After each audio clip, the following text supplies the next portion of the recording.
Well, we're mic'd up this evening to talk to the voice of the Raging Cajuns. He's Jay Walker. Of course, that's about the last time we're going to talk about the Raging Cajuns as we go off topic tonight. Jay, thanks for coming on.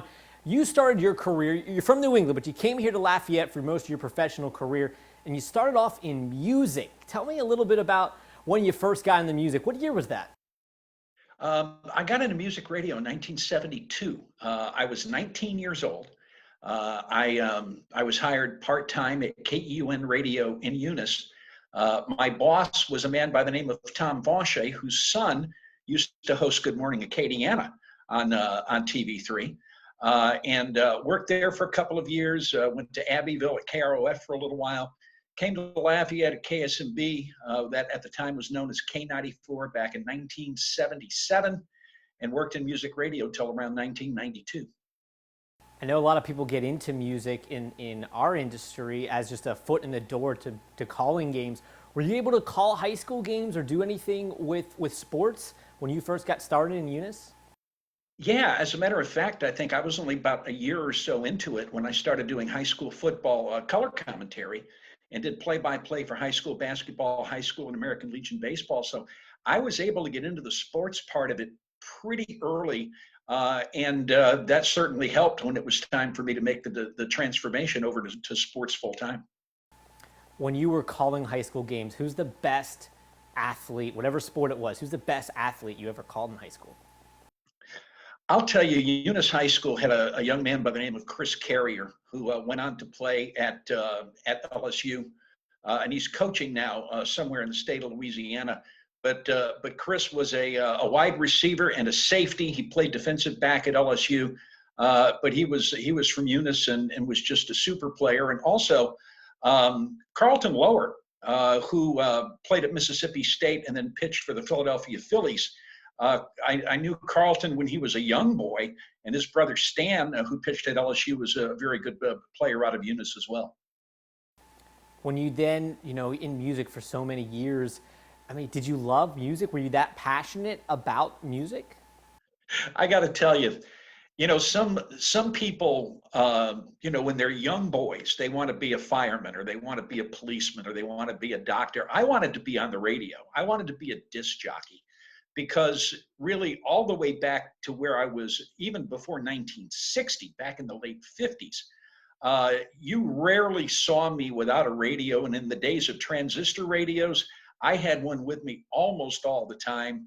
And no, I was a radio nut and a music nut growing up through my teen years, and it just continued.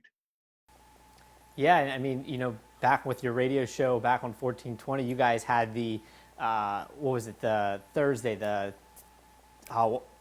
Terrible Tune Tuesday, that's right. Everyone's favorite segment, right?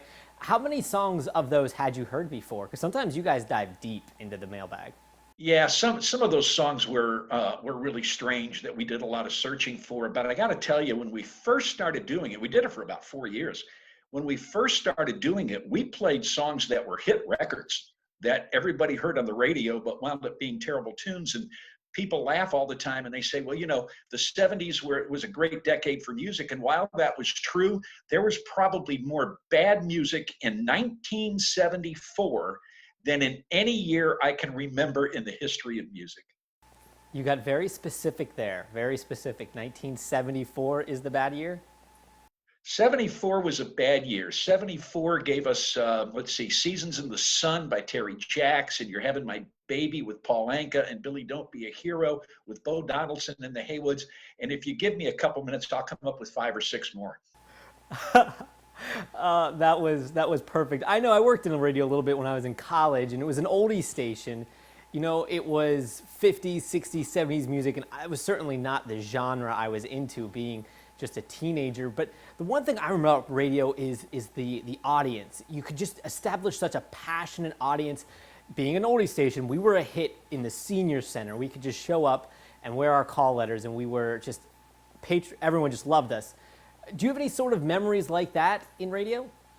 I have to tell you, when I worked at KSMB, when it was an album rock station, when it was K94 and located on the 4th floor of what is now the Chase Towers downtown, The album rock format was a very popular format, and the people who listened were really, really passionate about rock music. And we used to do a lot of on-site promotions and stuff at nightclubs, and we did an air guitar contest one time where we put about almost 2,000 people, spectators, into a club in St. Martinville, and we had 10 acts that came in and did air guitar. And uh, it, those folks were really passionate. As a matter of fact, on November 12th, 1984, the station switched from album rock to a top 40 format at 3 o'clock in the afternoon. And the first song that was played with the new format was I Feel For You by Chaka Khan.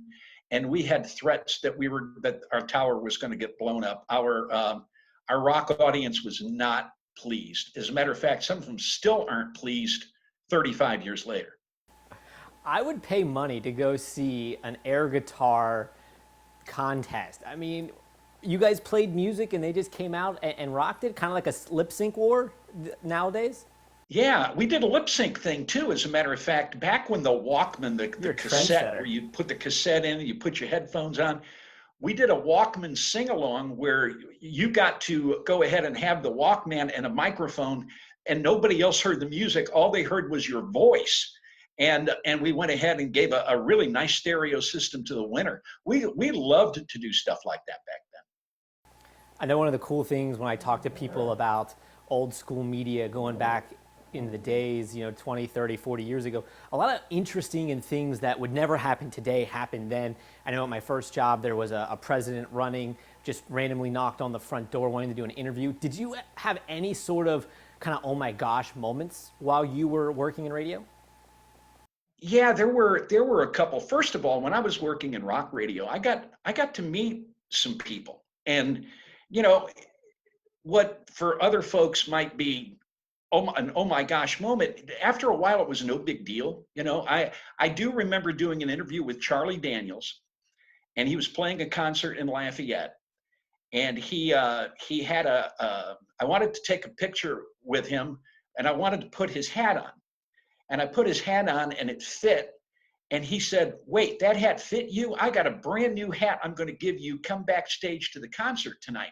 And he did. He gave me a brand new Stetson cowboy hat, that a felt hat that hadn't even been blocked yet. Um, that night at the concert, and I mentioned just a few weeks ago, I've only been starstruck really one time. I went to a Jefferson Starship concert, and I got to meet Grace Slick afterwards. And I shook hands with her, and I almost couldn't talk because I just remember her from my late teenage days with Jefferson Airplane, and I just thought she was the greatest female rocker maybe ever, and I was just starstruck that night. Well, I don't have a story quite like that to compare. I did get starstruck a few times in my life. I always get starstruck by media members, but that's for a different story. Music-wise, when you worked at these stations, was the music you guys were playing, was that your jam? Were that the kind of music you were into, or did you have to learn to love it? Well, I think you adapt as you go. I even worked in country music radio for about 18 months, and I learned to really appreciate the music that I was playing then.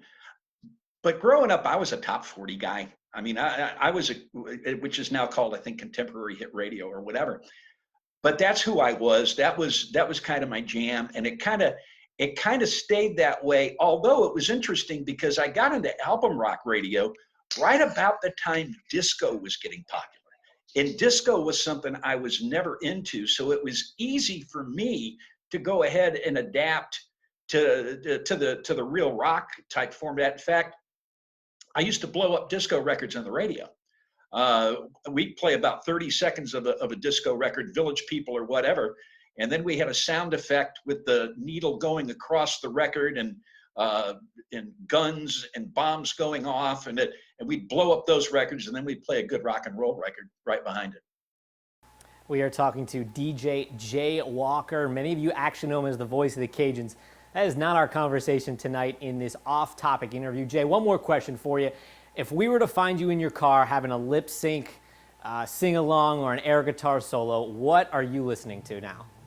Um, Believe it or not, Andrew, when I'm in the car now, I listen to contemporary radio. I really like the music of today.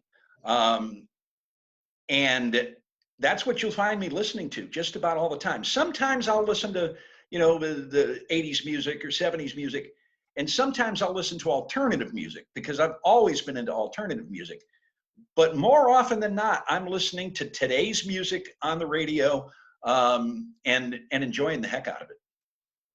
He's the voice of the Cajuns, Jay Walker. Thanks for going off topic with us tonight. We appreciate you coming on. Oh, I appreciate it, Andrew. Thanks so much.